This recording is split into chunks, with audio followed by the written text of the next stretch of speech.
অনির্বাণ এখানে? হে ভগবান, ও এখানে কি করতে এসেছে? তার মানে ওরা তখন যার আসার কথা বলছিল সেটা অনির্বাণ, আর একজন রঞ্জনদার বন্ধু শুভ। অনির্বাণ এখানে কি করতে এলো, কি কাজে এলো? শুভ কি অনির্বাণের বন্ধু? ওকে আমি কখনো অনির্বাণের বাড়িতে দেখেছি এর আগে? এরা কি অনির্বাণের চেনা জানা কেউ, কোনো বন্ধু আত্মীয়? আমি কিচ্ছু বুঝতে পারছি না। কি করবো এখন আমি? না না, আমি কিছুতেই অনির্বাণের মুখোমুখি হতে চাই না, কিছুতেই না। আমি পুরনো জীবনে ফিরে যেতে চাই না। কি করা উচিত তাহলে আমার এখন? আমি এই ঘরের মধ্যে চুপচাপ বসে থাকি, বাইরে বেরোনো যাবে না আমার।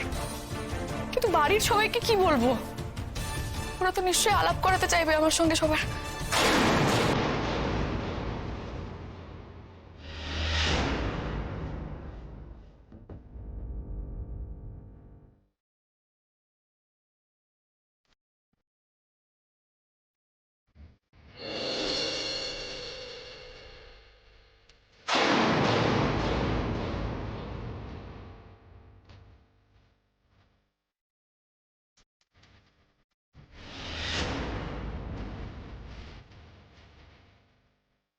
কে?